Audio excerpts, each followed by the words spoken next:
Morning everyone, good morning. Welcome to my YouTube channel.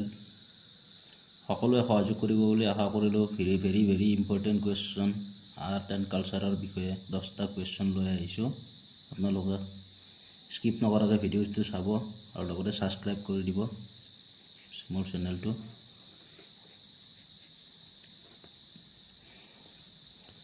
প্ৰথম question হ'ল the comprehensive history of Assam নামৰ গ্ৰন্থখনৰ লিখক কোন? The comprehensive history of Assam নামৰ গ্ৰন্থখনৰ লেখক হ'ল H K. Barua Pujari. H K. Barua Pujari. Option number C.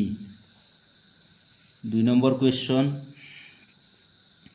The Assam Sahitya Sabha was first founded in the years. Asom Sahitya Sabha প্ৰথম কেতিয়া প্ৰতিষ্ঠা হৈছিল?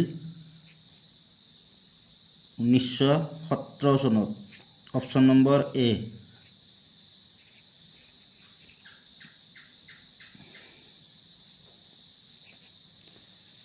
3 number question in which district the first conference of Assam Sahitya Sabha was held. Assam সাহিত্য সভাৰ প্ৰথম অধিৱেশন কোনখন জিলাত অনুষ্ঠিত হৈছিল?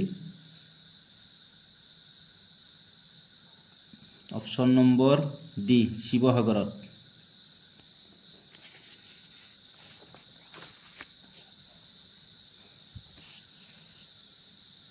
4 number question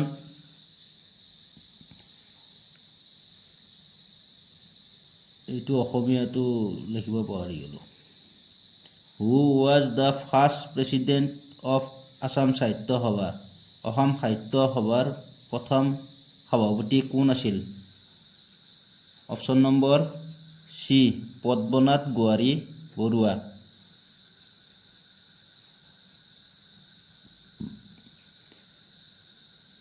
5 number which one is the first Assamese novel. প্ৰথম অসমীয়া উপন্যাস কোনখন?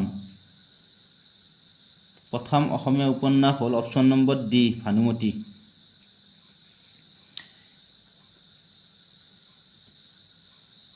In ancient time Assam is also' known by the which name. প্ৰাচীন কালত অসমক কি নামেৰে জনাজাত? C number Pragjyotishpur.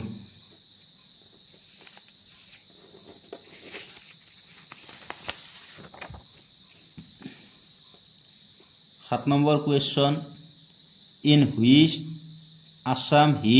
Assam hill top the Kamakhya temple is located. অসমৰ কোনখন পাহাৰত কামাখ্যা মন্দিৰ অৱস্থিত? অপশ্যন নম্বৰ ডি নীলাচল পাহাৰ। 8 নম্বৰ কুৱেশ্যন কোন বছৰত in which year the capital of Assam shift from Shillong to Dispur. কোন বছৰত অসমৰ ৰাজধানী শ্বিলঙৰ পৰা দিছপুৰলৈ স্থানান্তৰিত হৈছিল বা গৈছিল?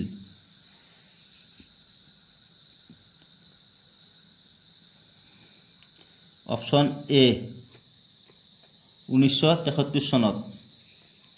9 number question who was the first CM of Assam. অসমৰ প্ৰথম মুখ্যমন্ত্ৰীজনৰ নাম কি? B number option Gopinath Bordoloi. শুদ্ধ answer Gopinath Bordoloi. Srimanta Sankardev was born in which year. Srimanta শংকৰদেৱৰ জন্ম কেতিয়া হৈছিল?